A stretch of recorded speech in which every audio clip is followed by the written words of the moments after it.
Have you ever felt like you've poured your heart out to someone, yet walked away feeling emptier than before? Therapy gives us a space to talk, to reflect, but sometimes words just aren't enough. The weight of our pain, anxiety, and loneliness isn't always something that can be solved by conversation alone. Many people leave therapy sessions feeling like they've only scratched the surface, like something deeper inside still needs healing. In Japan, people understand that not all struggles can be verbalized. Some emotions are too raw, too tangled, or too heavy to fit into words. That's why Japanese mindfulness doesn't demand explanations. It teaches us that healing often begins not with speaking, and sometimes that silence is louder and more healing than any words could ever be. Japanese mindfulness often begins with something simple: stillness. Imagine sitting by a quiet river, watching leaves drift slowly with the current. No pressure to speak, no urgency to solve anything, just being. Instead of pushing feelings away, stillness allows us to welcome them without fear.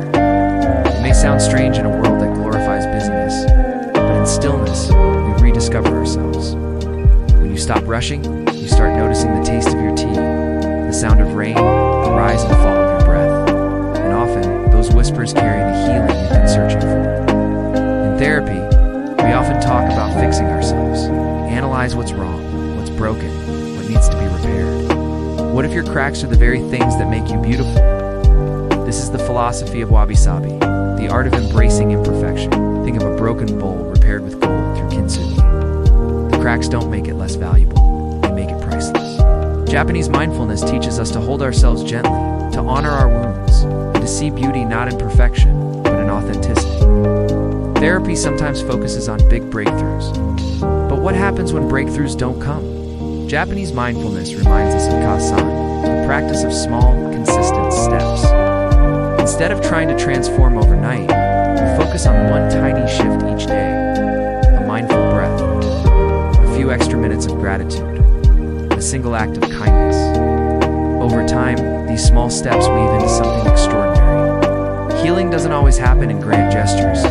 It's found in the quiet consistency of showing up for yourself. And the beauty of Kaizen is this: you don't have to be perfect. You just have to keep moving forward, one small step at a time. That's where real transformation begins. While therapy happens in a room with four walls, Japanese mindfulness often happens under the open sky. Not exercising, just being present among the trees. Studies show it lowers stress, reduces anxiety, and boosts immunity. But beyond science, it simply feels like coming home. When you walk through a forest, you feel the earth holding you. The trees listening without judgment, the wind whispering reassurance. In nature, there's no need to perform, no need to explain. You are accepted exactly as you are.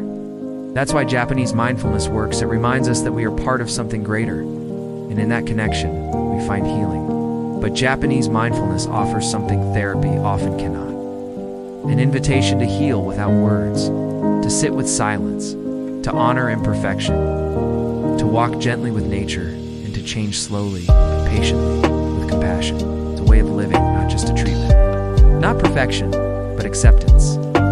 Japanese mindfulness reminds us that peace is not found in escaping life's struggles. It's found in embracing them with open hands and an open heart. It has always been within,